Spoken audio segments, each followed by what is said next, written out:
各位腾讯的网友，大家下午好。我们今天非常荣幸请到了一位来自意大利的朋友，他也是做一些互联网相关的以及网站方面的，他们也有一个科技网站，甚至科技博客。同时呢，也希望做一些中国和意大利，包括中国和国际以及意大利和国际的一些文化交流。So please introduce yourself to our audience. Hi, everybody. I am Guido, and I work for a digital agency in Italy called Young Digitals.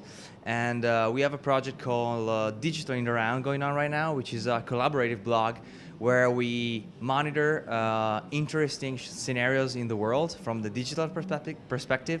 So fast-growing economies such as China, of course. And we are here basically to explore this pretty crazy environment and meet some interesting people in the Chinese social media world, which is, from our European perspective, is probably one of the most interesting social media scenarios right now. Cool. So since you were Italian and you were in China, so have you found some cultural conflict and some interesting things? Well, a lot of interesting things, of course. It's pretty crazy to travel the cities and see so many WeChat QR codes or Sina Weibo links or whatever on the billboards around. And I think that all this new wave of social media is like making all the cultural difference become like lesser and lesser. Of course, there's a huge cultural clash between Europe and China. But as far as I can see, people going around the town, like talking on WeChat or like checking things online, I think that the differences are going to be like lesser and lesser as soon as we go on.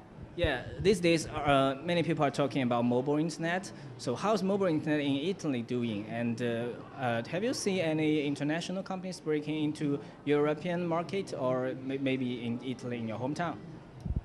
Well, in Italy, mobile is big, very, very big. We have about like, well, the biggest social network, of course, is Facebook with over 20 million users.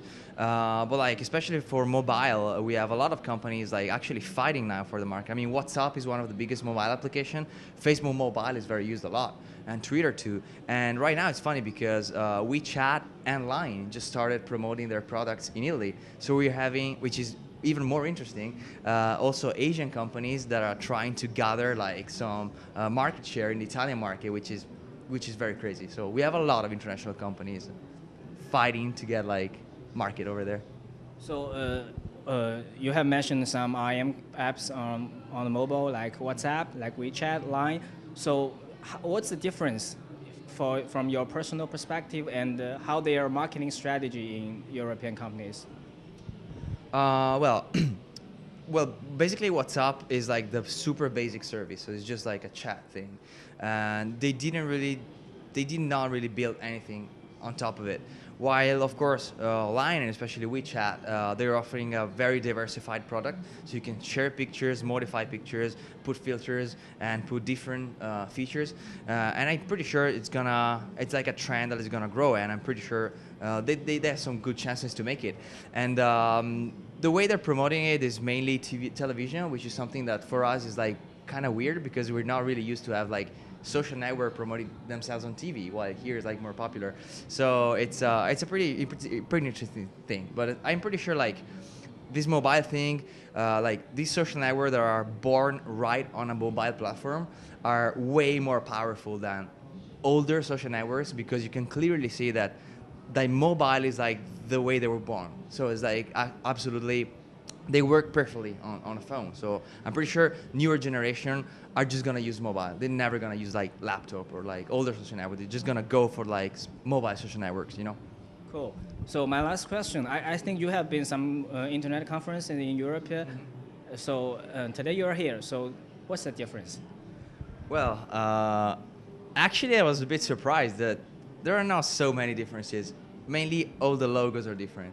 And that's a crazy thing, because here there are so many crazy and very, very innovative things going on. And sometimes we feel like it's a pity that in Europe or like in America and Italy, very, very few people know about Chinese internet. And so whenever we talk about all this new platform that they're not new here, but like for European standards they new, people are like shocked. because there are some very, very cool products here. And that's one of the reason why WeChat is like potentially quite successful, because people still don't know about it, but it's a cool product, it's a good product. So I think I can pretty much relate this thing to like a European conference, but just the logos and the people are different. But it's both cool, I think. So one follow-up, why are you interested in China? Why are you interested in the Chinese market? Well, on a very personal perspective, I'm absolutely super fascinated about China as a country, because it's so different from our cultural, and from a business perspective, because I'm pretty sure it's the future. I'm pretty sure the balance of the world is definitely moving towards Asia. Like now, probably half of the whole like internet users in the world come from Asia. So it's an area of the world that we really have to know and understand and eventually work with, because it's so important. That's the main thing. Okay, thank you for taking the interview. Thank you. Thank you.